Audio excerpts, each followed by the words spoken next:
tarde, Cristiana e Daniela. É um prazer estar com vocês aqui, fazendo essa entrevista para o LEP.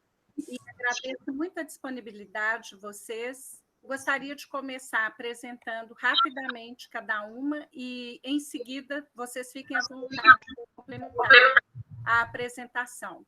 Cristiana Carneiro, professora da UFRJ, tem participado com a gente do LEPSI, né, já tem um tempo, e também integra a rede RUEPSI, que é uma rede também formada há bastante tempo de estudos em psicanálise e educação. E a professora Daniela Viola é clínica, psicanalista, doutora pela UFMG, trabalha com supervisão e com consultório clínico. Então, queria muito agradecer a presença de vocês e, quando vocês forem falar, fiquem à vontade para complementar essas questões que a gente está colocando. Inicialmente, eu queria perguntar para vocês assim, como que a psicanálise e a educação entrou na formação e na profissão de vocês como professora, no caso da Cristiana, e no caso da Daniela, como clínica, como psicanalista clínica. Então, por favor, Cristiana, boa tarde. Boa tarde, Margarete, boa tarde, Daniela. É um prazer estar aqui com vocês para fazermos essa entrevista. Né? A minha trajetória é uma trajetória curiosa. Né? Eu comecei como professora. Minha carteira de trabalho foi assinada quando eu tinha 14 anos, como professora da educação infantil. Meu sonho era ensinar, né? Era estar em sala de aula, etc. e tal. Então, eu comecei muito cedo na docência, né? Com as crianças, posteriormente com os adolescentes. E aí, quando eu estava também, por volta dessa mesma idade, muito jovenzinha, eu tive contato com uma psicanalista, uma tia da família, e fiquei encantada com a psicanálise, né? Então, na verdade, tanto a psicanálise quanto a educação estão muito cedo na minha vida. Só que o que aconteceu? Né? Eu fiz vestibular, entrei para psicologia, e aí a docência ficou de lado. Eu, então, fui me dedicar à psicanálise, né? A psicologia e a psicanálise. E aí, fiquei muitos anos só com a clínica, não tantos, mas fiquei vários anos só com a clínica e a psicanálise. Quando eu volto, faço um concurso e vou dar aula para o ensino médio, né? Para o ensino médio. Naquela época era psicologia das relações, alguma coisa assim, das relações humanas, etc. e tal.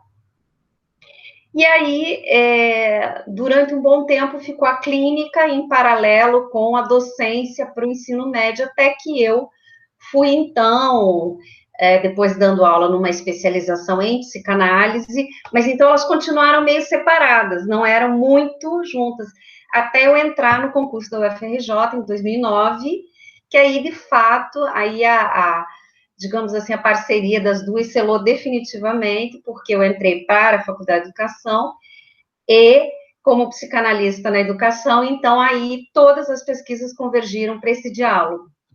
Ah, que interessante, Cristiana. Um pouco parecido com a minha trajetória também, porque eu também começo pela educação, né? Então, é interessante aí a gente ter alguma coisa em comum. E depois, essa afetação pela psicanálise, né? E a psicanálise e a educação no ensino superior. Então, bacana aí. Daniela, e você? Oi, gente, boa tarde. Para mim também está sendo uma alegria estar aqui. Queria agradecer a Margarete e ao Lepsi pelo convite. Prazer estar aqui com a Cristiana, né? Assim, adorei saber desse começo de vocês duas, assim, muito interessante, né? Assim, vocês chegam, então, pela educação, né? Comigo foi o contrário, assim, foi o caminho que parte da clínica. Eu tenho, então, uma formação em psicologia na UFMG, onde continuei, assim, fiz especialização, mestrado na área da psicanálise, e aí assim, a partir de uma experiência que foi crescendo com o tempo na clínica com adolescentes, eu faço um projeto de doutorado sobre adolescência e o saber, e encontro o Lepsi a partir daí, né? Assim, a minha orientadora foi a Ângela Vorcaro, que já era integrante do Lepsi, e isso, assim, abriu uma porta para mim, para todo esse campo, né? Que, na verdade, é essa interface psicanálise e educação. Eu fiz muita questão de chamar para a minha banca de doutorado membros do Lepsi, né? Que foi o Marcelo Ricardo, a Rose, a Nádia. Então, tinha uma pessoa de fora, né? Que foi a Ana, né? Mas, enfim, foi um encontro do Lepsi, né? E desde então eu tenho me aproximado, né? Assim, participo dos colóquios, e é isso, assim. E você tem contribuído muito, Daniele, com o nosso último Lepsi, né? Você colaborou muito, a Cristiana também. E nessa ocasião, nós, inclusive, discutimos a questão do dossiê, né, que nós preparamos juntas na revista Tempo Psicanalítico. Queria que vocês falassem um pouquinho desse projeto e também dos projetos atuais que vocês estão desenvolvendo. A Cristiana está em 3 grupos de pesquisa, né? O Núcleo de Infância, Adolescência e Juventude, o LAPSE, que é o Laboratório de Psicanálise, Educação e Laço Social, inclusive com um evento para acontecer aí, né, no Rio, e psicanálise e intervenções na parceria, psicanálise e intervenções escolares na parceria com a USP, não é isso, Cristiana? Então, queria que vocês falassem um pouquinho sobre esses projetos. E também no CLIMP, que é um grupo que significa Clínica Psicanalítica. Ele foi fundado também pela Vera, uma colega lá da pós. Eu acho que a participação nesses grupos, Margarete e Daniela, ela é já um esforço que nós temos, né, de congregar as forças em pesquisa, o diálogo entre os pares. Então, é muito prazeroso estar nesses grupos e também trabalhoso muitas vezes, mas assim, eu não consigo pensar nossa participação na universidade sem essa sinergia coletiva, né? Eu acho que quem me ensinou muito isso foi a Lúcia Rabelo, que fundou o Unipiac, que agora é a Uniage, né? Que eu coordenei o Unipiac há muito tempo. Então, ela sempre mostrou essa importância da sinergia e do trabalho juntos. Agora, eu gostei muito de ouvir a Dani falar do Lepsi, porque eu queria também deixar claro aqui, né? Eu acho que ela deu um testemunho bonito, que a gente se sente muito acolhido pelo Lepsi, né? E eu não tenho dúvida de que a minha pesquisa, meu aprofundamento também nessa área, tem uma relação com esse pertencimento, né? É um grupo muito afetivo, que a gente sente realmente essa sinergia que eu falo, né? Então, acho que isso é importante. Então, para além dos grupos, temos esse dossiê, que acho que a Daniela vai falar mais um pouco, mas que foi um prazer enorme para eu participar, né? O tempo é da SPID, Sociedade de Psicanálise Iraci Doyle, que eu faço parte também. E, no momento, eu estou com 2 temáticas, assim, grandes, que bom, o mal-estar, que se vocês forem ver, todos os meus trabalhos passam por esse tema, né? Depois eu posso falar mais um pouco no outro momento. E também focando mais agora na questão da medicalização, né? Tanto na educação quanto na clínica ampliada. Então, essa é uma temática aí que vem interessando, que as pesquisas estão convergindo no atual momento para essa discussão, tendo sempre infância e adolescência como panos de fundo, né? Assim, aí... A medicalização é um tema super importante de ser discutido, não é, Cristiana? Um tema super atual aí nas pesquisas. Muito. Nós estamos vendo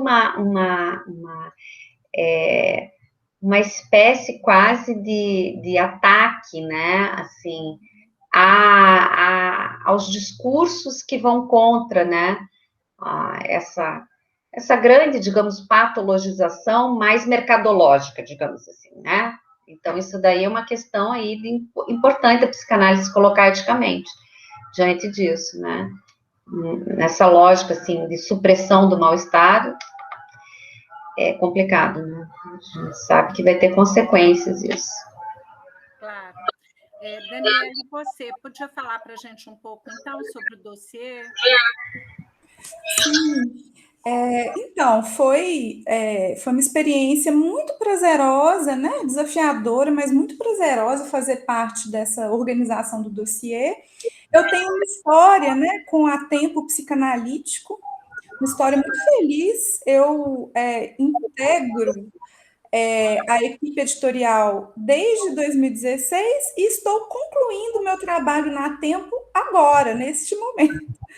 Então, assim, o próximo número é o último, um número que está para sair, é o último de que eu fiz parte, e foi muito bom ter conseguido fazer esse trabalho com o dossiê, né? Assim, fazendo um pouco essa convergência entre esse tema tão importante, né, para a gente, uma rede, né, de psicanalistas e esse trabalho editorial. E eu concordo com a Cris, acho importantíssimo isso que você colocou, essa dimensão afetiva desses nossos encontros, desses trabalhos, né?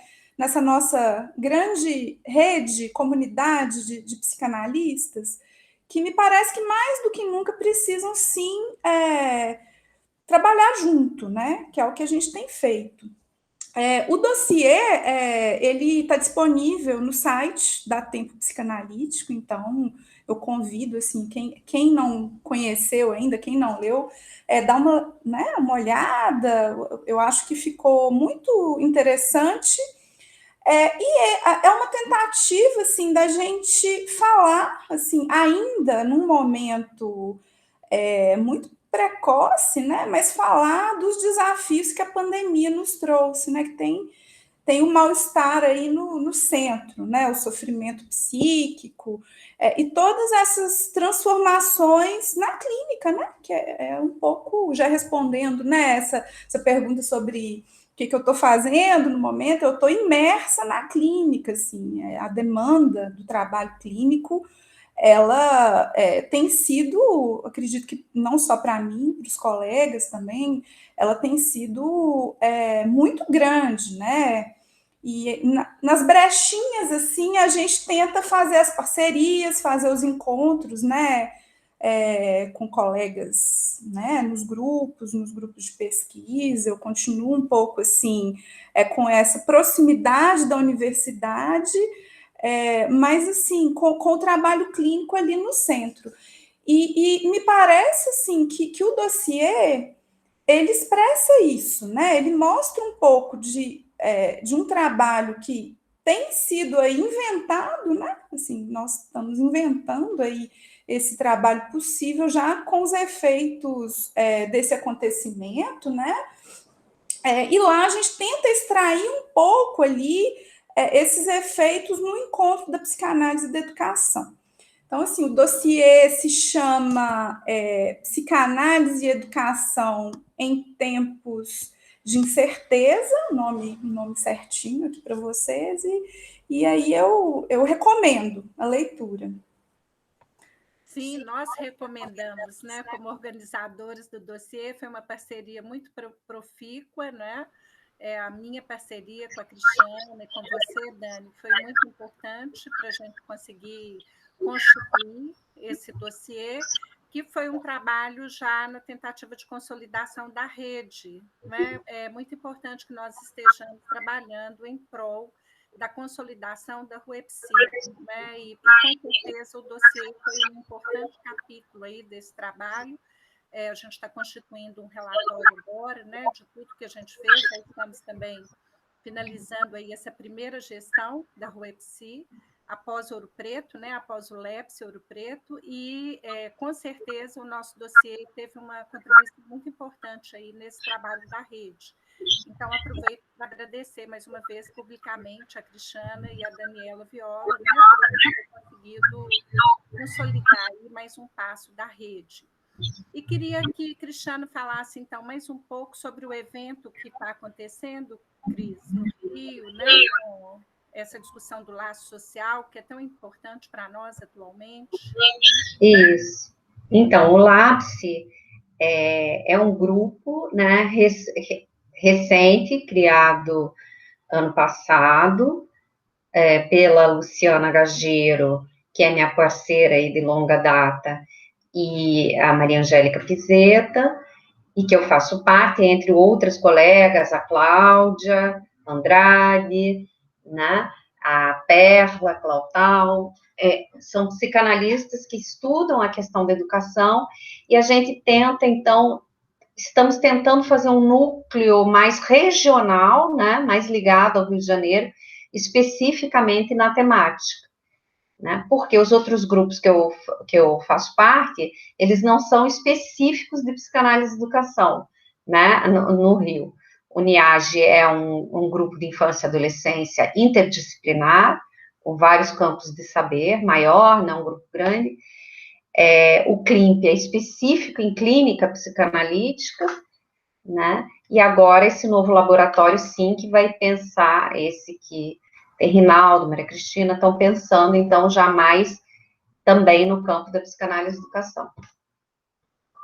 E com isso, vocês abordariam um pouco mais também como vocês têm pensado essa nossa atuação como psicanalistas no campo da psicanálise em geral, né? Quais seriam, assim, as perspectivas que nós temos aí para adensar o campo da psicanálise tão ameaçado atualmente, não é? E, de forma mais específica, nesse recorte da psicanálise e educação, o que vocês têm pensado de perspectivas para esse trabalho nosso aí, futuro?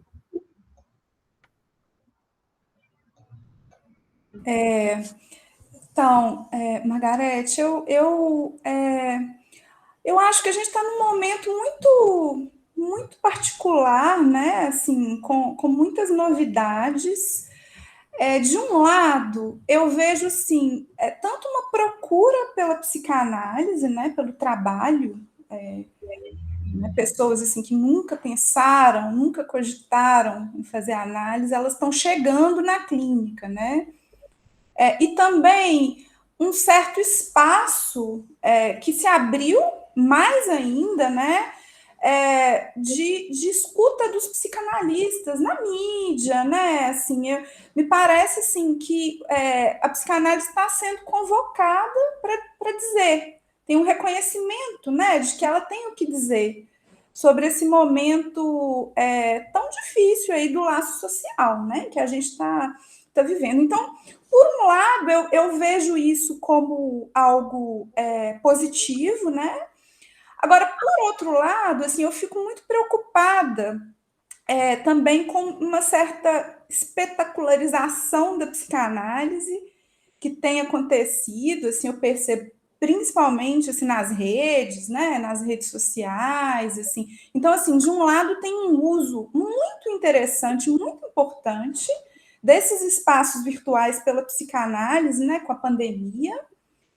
Por outro lado, tem um uso que me preocupa um pouco, assim, justamente porque a psicanálise está muito ameaçada, né? Então, eu acho importante, assim, pensando numa perspectiva, eu acredito que a gente vive um momento, assim, de um certo divisor de águas, e um dia a gente vai chegar num depois que ainda está longe, né? Depois desse momento pandêmico, assim, né? E aí, assim, eu também me pergunto, assim, como vai ser, o que vai ser da clínica, né? Eu acredito que muita coisa veio para ficar, como a clínica online, acredito que ela veio para ficar, mas, assim, me preocupa um pouco a psicanálise quando ela se coloca muito na frente ali dos holofotes, sabe, assim, que ficando muito, assim, como um certo discurso de referência, sabe? Porque eu acredito muito, assim, que o lugar da psicanálise, ele tem muito a ver, assim, com esses pontos de lampejo, né, assim, esse ponto ali nas margens, né? Um lugar êxtimo. Então, assim, ela tem lugar aí, né? Então, assim, e vou seguindo aí para falar um pouco na psicanálise e educação, que eu acredito, assim, que a psicanálise ela tem uma entrada muito importante. Todo esse trabalho, né, que vocês, colegas, né, que atuam há tanto tempo na pesquisa, né, da psicanálise e educação, seja com intervenções, grupos, pesquisas, né, o trabalho ali, né, na escola, ou do lado da clínica, né, esse trabalho que a gente vem fazendo, escutando adolescentes, crianças, professores, né, mas, assim, também continuo acreditando nisso, assim, que a psicanálise como essa possibilidade ali de escuta, né, como esse campo que tem muito o que contribuir, mas não como esse discurso de referência hegemônico, né, uma certa chave de leitura ali, né, que me preocupa, porque me parece que quando a psicanálise assume esse lugar, ela de se esvaziar, né? De perder ali alguma coisa da sua autenticidade, né? Da sua ética. Então, algo por aí. Ou seja, eu não sei dizer, assim, eu penso nessas perspectivas todas um pouco angustiada, preocupada, mas também esperançosa, muito esperançosa, assim, principalmente percebendo assim o investimento de tantos jovens na psicanálise, os jovens muito interessados na formação, muito dedicados às suas análises, né? Então, esse é meu ponto de esperança aí, em relação ao nosso futuro. Cristiana, por favor. Bom, essa é uma pergunta para a gente esboçar a resposta, né, e não responder, mas tem muitas questões que eu acho interessantes, né? A psicanálise, ela traz em si algo de muito revolucionário, né? Assim, no sentido de que ela propõe algo que a gente não encontra, né, tão facilmente em outras vertentes, né, que podem ser também muito interessantes, mas ela traz algo aí que, de fato, vira de ponta cabeça muitas coisas, né. E aí, o que eu acho, uma vez eu tive uma colega que falou algo muito interessante, isso tem tempo, tem muitos anos, e era a mesma pergunta: você acha que a psicanálise vai se manter, não vai se manter, o que vai acontecer com a psicanálise? E ela respondeu, então eu estou fazendo aqui uma referência, uma fala que foi dela, mas que nunca mais eu esqueci. Ela disse assim: se não fosse pela repetição, nós não estaríamos mais aqui, né? Então o ser humano, ele repete, né? Ele repete. O Agieren, como diria Freud, né? Ele está aí colocado. Então qual o lugar, né? Assim, aí eu posso falar de mim, né? Do meu lugar, né? Como é que uma psicanalista, num contexto ampliado, que é o contexto educativo, nós não estamos falando da clínica estrita, o estrito, né? Nós estamos falando de um contexto ampliado. Como é que nós vamos contribuir para esse contexto ampliado? Que eu acho que é um pouco que a Daniela falou de uma certa preocupação, porque de fato, como vou ser muito freudiana aqui, né?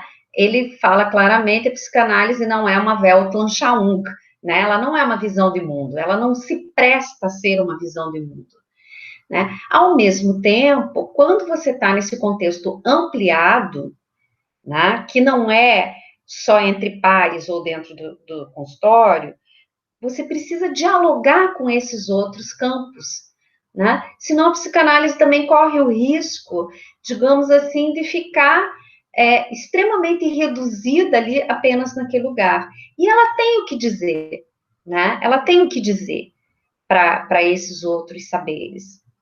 No caso da educação, especificamente, eu sou uma militante, se vocês forem lá também ler meus textos, vocês vão ver isso, né, de que a psicanálise, ela vai ter um discurso que vai legitimar o mal-estar. E qual a importância ético-política disso, né? Num mundo que o tempo todo ele nega o mal-estar, ou ele lê o mal-estar como doença, como índice de erro, de patologia, né? A psicanálise vai, de certa maneira, legitimar. Não é para a gente continuar exatamente com aquele mal-estar. Né? Acho que as pessoas têm que compreender que não é assim numa visão taciturna da situação, né? Mas no sentido de que é legítimo, né? Porque viver no mundo dá trabalho, é difícil, né? Não é, né, o comercial de margarina. Então, sim, eu acho que eticamente, enquanto psicanalista, dialogando com a educação, a gente precisa criar espaços para que isso seja compreendido como legítimo, né? Do contrário, a gente corre o risco, digamos assim, de endossar, né, todo tipo de adoecimento, né? Porque o mal-estar não necessariamente vai se transformar num sofrimento psíquico, né? Aí tem a grande diferença, né? Então, não sei, eu acho que por aí. Então, o que eu vejo, apesar de a gente trazer um discurso que muitas vezes é contracorrente, né? Eticamente a gente deve continuar trazendo, né, essa verdade que nem sempre é muito agradável para o discurso mais hegemônico da mercadoria, da felicidade, etc. Então, E nós temos percebido isso diretamente na formação de jovens, né, Cristiana? Nós, na sala de aula, você também deve estar vivendo isso, é uma angústia muito grande dos jovens, né, em relação à própria formação e em relação ao futuro, não é assim, como se não houvesse muita perspectiva em relação a essa atuação futura, né, do ponto de vista profissional. E aí a Daniele toca numa questão que é essa esperança, né? Eu achei interessante que ela falou que ela continua esperançosa e também fazendo supervisão de jovens na clínica, né? Pelo que ela diz, parece que essa questão tem aparecido, né, Dani? uhum. Uma certa demanda em relação a esse aprofundamento profissional. Eu também tenho recebido bastante demanda de supervisão de pessoas que estão iniciando, né, na carreira profissional, atendendo, clinicando, mas, ao mesmo tempo, assim, uma certa angústia diante desse futuro incerto. Né? Como é que vocês pensam aí essa questão? Teria mais alguma coisa a acrescentar em relação aí esse futuro do nosso campo, psicanálise e educação? O que vocês pensariam? Sim, concordo. Eu vejo assim esses jovens, eles muito divididos, né? Assim, de um lado, muito investidos, assim, muito apaixonados, né, pela psicanálise. Eu acabei de passar por uma experiência de uma disciplina numa pós-graduação que acabou de acabar, assim. Então, assim, eu estou no momento de leitura dos trabalhos finais. E isso, assim, gente, num momento como esse, né, um momento difícil, assim, jovens, muitos recém-formados, pessoas de outras áreas, inclusive, pessoas com outras formações, alguns já, assim, com uma carreira, decidem investir num curso, né, que tem todo um investimento, tanto financeiro, quanto de tempo, né, e estudos, e com muita, e no geral, né, uma turma grande, assim, mas no geral com muita dedicação. Isso me deixou ainda mais esperançosa, né? Além desse trabalho com a supervisão, ou os próprios analisandos, né? Os analisandos jovens, assim. De um lado tem isso, mas o que tem do outro lado, né? Que a Cris toca nesse ponto, né? Essa questão de todo um discurso ali, né? Muito mercadológico, da medicação, né, das respostas rápidas, né, da felicidade aí tá à venda, né? Como se fosse possível. Então, do outro lado tem isso. Então, assim, também vejo os jovens que estão numa certa formação para a clínica também muito divididos quanto a isso, né? Assim, muito, enfim, alguns acabam se deixando seduzir, né? Por esse discurso também, que está aí com tudo na escola, né? Assim, essa epidemia de diagnósticos também. Então, tem todo esse outro lado, e eu também concordo com a Cris, a gente precisa conversar com essas áreas, a gente precisa conversar com essas pessoas, né? A gente precisa escutar o que eles estão dizendo, principalmente aí nessas áreas, né, de convergência, como é a escola, né? Para que o nosso trabalho tenha alguma entrada possível, né? Claro que sem abrir mão ali, né? Do mal-estar, né? Da falta ali. A gente é desse lugar que a gente fala, a gente não vai abrir mão disso, mas é preciso uma conversa também, né? Mas um pouco por aí. Eu acho, assim, né, não é exatamente o meu tema de estudo, mas claro que eu estou falando, né, como pessoa, digamos assim, né, que a juventude, a gente consegue entender um pouco essa ambivalência ou né, esse temor, essa angústia, como a Margarete falou, porque a cobrança sobre eles, né, social, inclusive, os discursos, né, que circulam, é muito grande, né, você tem que ser rico, você tem que ser rico rápido, né, não é uma coisa que vai levar uma vida inteira. Você tem que ser rico, você tem que ser magro, você tem que ter músculo, você tem que falar bem, você tem que ter não sei quantos likes, você tem que agradar a diferentes grupos. Então, é muita cobrança. Tá? Eu acredito que muito do adoecimento esteja também ligado a isso, né? E aí, uma questão que entra, né? Mas aí eu vou falar rapidinho, porque senão aí eu vou me empolgar e vou seguindo, que é a questão também do tempo, uma questão temporal, né? A partir do momento que a gente quer tudo para ontem, né? Para ontem, você quer comprar a felicidade, você quer comprar o diploma, você quer resolver, você quer que te digam o que fazer para aquela determinada situação, né? Porque isso tem que ser muito rápido. Fica muito difícil se apropriar da experiência no a posteriori de outra maneira. Então, eu diria que o psicanalista atualmente ele está com uma certa, digamos assim, um certo desafio, porque ele nem vai poder responder nessa velocidade, obviamente, ele não está ali para isso, mas ele também não vai silenciar, né? Como silenciava há 40 anos atrás, porque o outro precisa suportar esse silêncio. Você vai ter que trabalhar esse tempo necessário para que o silêncio possa se inscrever, né? É interessante isso. Isso mudou. Eu acho que isso aí é uma nova, é um novo lugar, tanto na clínica quanto na clínica espírita, quanto na clínica ampliada, junto com a educação, etc. e tal. Né? Que nem você vai chegar. Eu acho graça, porque eu me lembro que eu tive um professor, uma pessoa ótima, ótima, né?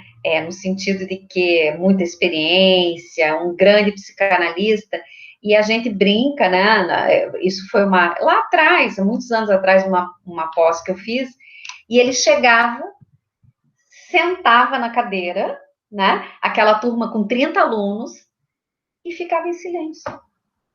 Né? E a gente brincava, que a gente dizia, será que ele não entendeu que o lugar do professor é diferente do lugar do analista? Então, essa brincadeira aqui que eu estou fazendo é para a gente pensar um pouco nisso, né? A gente está nesse entre lugares, né? Então, como fazer nesse entre lugares para não abandonar a nossa ética, né? Que é ligada ao mal-estar, à falta, a uma sustentação, a um saber fazer com isso, e não jogar isso fora, né? mas ao mesmo tempo dialogar de uma maneira que o outro também consiga aprender minimamente esse lugar. Então, eu acho isso um desafio. Eu posso dar um exemplo bem rápido de uma questão que foi para mim na docência. Eu dou uma disciplina eletiva que se chama Psicanálise e Educação, né? E aí, eu falei, gente, é um semestre, eu vou dar aula para não psicanalistas e alguns da psicologia que serão psicanalistas. Como é que você vai apresentar essa discussão para esses alunos? É um nó já. Aí, o que aconteceu? Eu comecei a dar os conceitos fundamentais da psicanálise, né? E aí, o que eu percebi? Isso lá atrás, né? Tem 12 anos, digamos assim, mais ou menos, que eu dou essa disciplina. Eu comecei a ver que eles repetiam aqueles conceitos de uma forma muito fora do contexto, porque eles não iam trabalhar com aqueles conceitos. Muitas vezes era dando um enquadre para aquela situação. E aí eu falei, não é por aí, né? Essas pessoas não precisam saber essa construção conceitual nesse detalhe, porque elas não vão ser psicanalistas. Aquilo ali, e aí eu resolvi trocar. Eu comecei a dar, então, essa minha disciplina, apesar deles chiarem, porque eles dizem que, não, você tem que, então, nos explicar só a partir de casos publicados em Psicanálise e Educação. E aí eles conseguem entender esse fazer do psicanalista na escola, nos contextos educacionais e até na própria clínica, né? Através de uma prática e não de uma conceituação precisa que eles não vão precisar dela no sentido de uma clínica estrita. Então, eu acho que isso é um desafio que a gente está fazendo o tempo todo, né? Quando você está nesses contextos mais abertos. Muito bacana a sua experiência, Cristiana. Nós poderíamos ficar aqui a tarde toda ainda conversando, mas a gente está chegando ao final da entrevista e eu pergunto a vocês se vocês querem falar alguma coisa para encerrar a entrevista e eu já agradeço de antemão a disponibilidade de vocês. Muito obrigada. Daniela, Cris.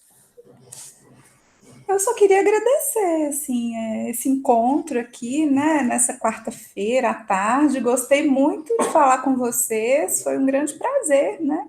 Justamente porque a gente está nesse momento, né, assim, eu da minha parte na clínica acaba sendo muito solitária às vezes, né? Então, eu acho que essas trocas que a gente faz, né, dos nossos desafios, elas são muito preciosas, né? Então, eu vejo um pouco como esse momento, né, de falar disso, e é isso. Adorei encontrar vocês, tá? E obrigada. É isso. Obrigada também, Daniela. Bom, gente, eu também quero agradecer, Margarete e Daniela. Assim, muito bom estar aqui, muito bom ter uma conversa mais afetiva, mais solta, mais, né, pessoal. Realmente concordo com a Daniela, esse momento pede mais isso até do que outros encontros. Foi um prazer estar aqui junto com vocês. Essa é a nossa intenção, então, com esses programas que vão ser exibidos no YouTube, no canal do LEPSI, a gente divulgará em breve a entrevista, né, essa entrevista que a gente fez hoje, e a ideia é essa, que a gente possa ir transmitindo o campo psicanálise, o campo psicanálise e educação de uma forma mais leve, né, menos tensa nesse momento que já tem tanta tensão para nós, não é isso? Então, muito obrigada, gente. Boa tarde a vocês. Boa tarde. Tchau, gente. Boa tarde.